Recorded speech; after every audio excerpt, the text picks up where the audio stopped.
Hi everybody, Jay the Fish Guy here. Another day, another emergency call. In this case, it started last week, late Tuesday evening, I think. I got an email from a particular client saying that his filter wasn't running and his air pump wasn't running. This client is an hour and 45 minutes away. English is their second language, so communication isn't always the best. So I tried doing a little back and forth via email, trying to troubleshoot, try to figure out what was going on, and save him the after-hours emergency visit fee, because, hey, I'm a nice guy.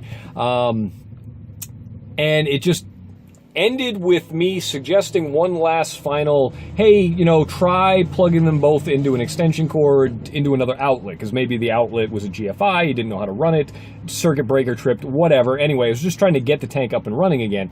And after that email, I never heard back from him. No phone calls, no emails, no text messages, nothing. Up until last night, and that's Sunday night, today's Monday, saying that, hey, the filter's still not working, tank's looking really bad, fish are at the surface gasping for air. I'm like, well, you definitely should have called me.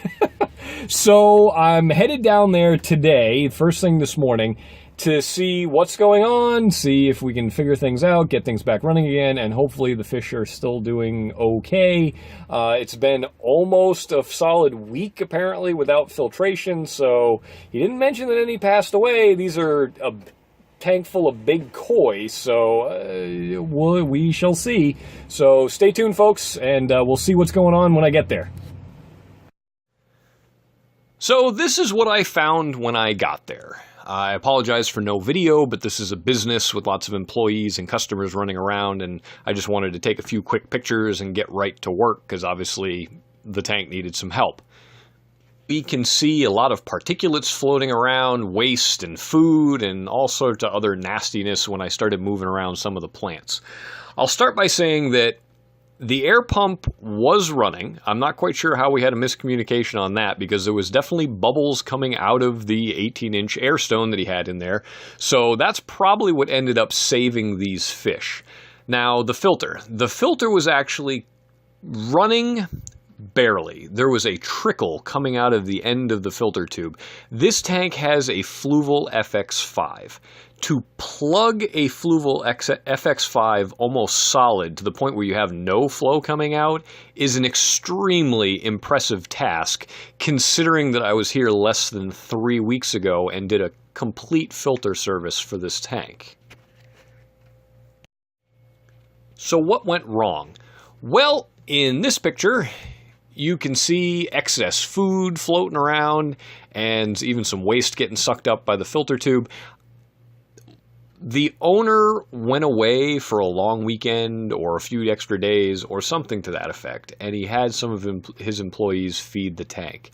Now, I don't know whether one person just way overfed or it was multiple people feeding, not realizing that other people were feeding as well, but this situation was 100% caused by user error and just simply overfeeding the tank. I did a video on this particular tank, I think it was a couple of months back, showcasing that it was a tank that I rescued from another service company. I'll put a link at the top of the screen and you guys can kind of check it out. And since I took over the maintenance on the tank has actually been impressively clean, considering how many fish he has in there and how much they get fed on a regular basis, just simply what they need for food.